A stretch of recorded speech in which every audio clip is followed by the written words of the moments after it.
Shalom, peuple de Dieu, bonjour, bonjour à vous. C'est la servante Déborah de l'Assemblée des rachetés de l'Éternel. Soyez le bienvenu en ce booster hebdo en Christ. Alléluia, nous allons commencer cette semaine avec un verset biblique comme chaque semaine nous avons pour habitude de faire. Amen, nous allons prier. Père, merci pour l'ouverture. Je te recommande toutes choses, je me soumets à toi, j'amène mes pensées captives à ton obéissance. Manifeste ta grandeur et ta puissance, Père. Dans ce verset, je prie afin que tu puisses toucher la vie de quelqu'un, encourager, Père, apaiser, Seigneur, la vie de quelqu'un, dans le nom de Jésus-Christ. Amen. Alléluia, nous allons parler, nous restons toujours dans notre thème de fidélité, confiance en Christ. Amen. Nous allons prendre le verset biblique dans Romains 8 à partir du verset 33. Amen. Romains 8 à partir du verset 33. La Bible nous dit quoi? Qui accusera les élus de Dieu? C'est Dieu qui justifie. Alléluia. Peuple de Dieu, nous savons tous, je pense que tout le monde, nous sommes tous passés dans des situations tellement délicates qu'on se demande, Seigneur, comment nous allons faire? Tellement délicates qu'on se demande, Seigneur, qu'est-ce qui va nous arriver? Amen. Mais la Bible est formelle. Qui pourra condamner un élu de Dieu? Qu'est-ce que lui-même a dit? Quand l'on vous interrogera, ne vous souciez pas de ce que vous direz. Qui pourra condamner un élu de Dieu? Je relis le verset. Pour rassurer quelqu'un, c'est vrai, c'est pas facile. Je le dis. Mais avant de vous le dire, je suis moi-même un témoignage vivant. Amen. C'est pour ça que je vous le dis avec conviction. Amen.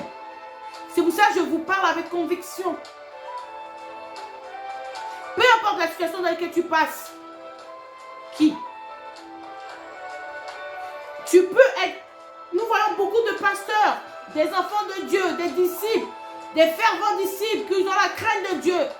On les retrouve condamnés parce qu'ils font l'œuvre de Dieu. Mais ça, c'est pour la gloire. Étienne, quand il mourait, il était heureux de voir qu'il partait au ciel. Mais qui? Qui? Je relis le verset, Romains 8, verset 33. La Bible dit, qui accusera les élus de Dieu? Je parle bien de ceux qui sont appelés élus de Dieu. Qui accusera les élus de Dieu?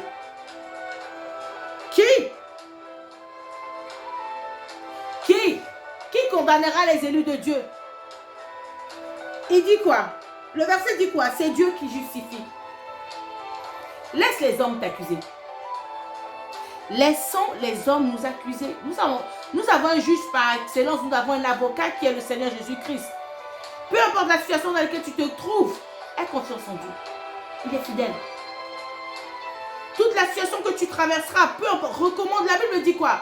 Recommande tes œuvres à l'Éternel. Recommande ton sort à l'Éternel. Alors fais-le. Tu ne perds rien si tu me dis, je l'ai déjà fait. Persévère, il est fidèle.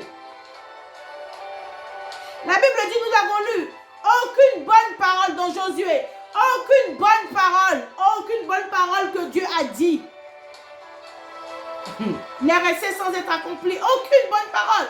Si Dieu a dit, qui accusera les élus de Dieu? C'est Dieu qui justifie. C'est le verset de ce jour. Donc dis-toi bien, si dans ton village, si dans ton travail, si dans ton voisinage, on t'a accusé, la Bible dit qui? C'est Dieu qui justifie. Là, c'est vrai que la difficulté, c'est de laisser le temps à Dieu. Mais il est le roi des rois. Il le fera. Peu importe le temps que ça prendra. N'oublie pas, un jour pour toi est comme 1000 ans pour Dieu et vice versa. Donc si 1000 ans pour Dieu est un jour pour nous, ou un jour pour Dieu est 1000 ans pour nous, donc là où tu te trouves, tu ne dois pas regarder le temps, tu dois juste persévérer et avoir confiance en Dieu. Que le Seigneur vous bénisse. C'est la servante Déborah de l'Assemblée des rachetés. J'ai en espérant que ce booster vous donnera encore de l'espoir. Je vous aime dans le nom de Jésus. On se retrouve la semaine prochaine pour un nouveau booster hebdo en Christ. Shalom. Que le Seigneur vous bénisse.